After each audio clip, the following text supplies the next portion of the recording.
শুধু বাংলাদেশে নয়, নানা আয়োজনে একাত্তরের জাতির বীর সন্তানদের স্মরণ করেছেন যুক্তরাজ্য প্রবাসীরাও।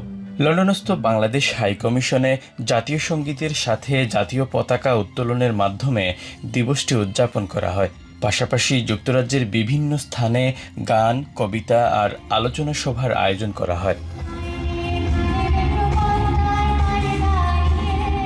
আমরা ইয়াঙ্গার জেনারেশন আমরা কিতা শিকবো আমরা সব বলি লিমু। সো আমি কই আমরা যারা ফ্যামিলি নকল আসুন মা বাবা যারা আসুন প্লিজ আপনারা ছেলে মেয়েরে তারা প্লিজ শিখাইবা আমরা বাংলাদেশের কালচার করা। আজকে যে স্বাধীনতা দিবস, এই স্বাধীনতার মূল্যায়ন আমরা সঠিকভাবে করব, দেশকে আমরা ধারণ করব, দেশের প্রতি ভালোবাসা ধারণ করব।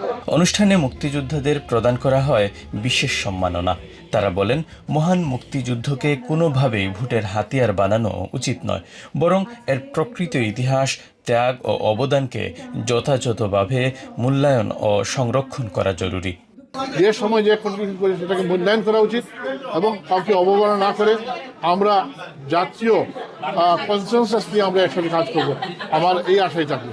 আমরা পাকিস্তান আমলেও দেখেছি অনেক পায়তারা করেছে, অনেক শক্তি প্রদর্শন করেছে, তারা যেমন ধূলিসাৎ হয়ে গেছে, আগামীর বাংলাদেশে তারাও ধূলিসাৎ হয়ে মুক্তিযুদ্ধের বাংলাকে অবশ্যই আমরা পুনঃপ্রতিষ্ঠিত করতে পারবো, এটা আমার দৃঢ় বিশ্বাস। নানা শ্রেণী পেশার প্রবাসীদের স্বতঃস্ফূর্ত অংশগ্রহণে অনুষ্ঠানস্থল রূপ নেয় উৎসব মুখর পরিবেশে।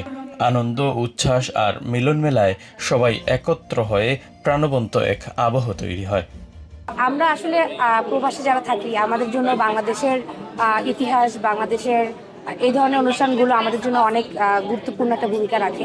আমরা প্রবাসী বাঙালিরা মিলে একত্রে যে আমাদের রক্ত দিয়েছিল, তাদের রক্তের উত্তরসূরি হিসাবে আমরা স্বাধীনতাকে আমরা কুলসিত করতে দেব না। আজকে আমাদের মুক্তিযুদ্ধের ইতিহাস, মুক্তিযুদ্ধের চেতনা, এগুলো যত বেশি আমরা বলবো ততই আমাদের নতুন প্রজন্ম এইগুলো ধারণ করবে।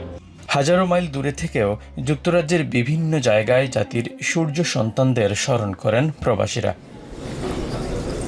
শরীফুল ইসলাম চৌধুরী, এখন, লন্ডন।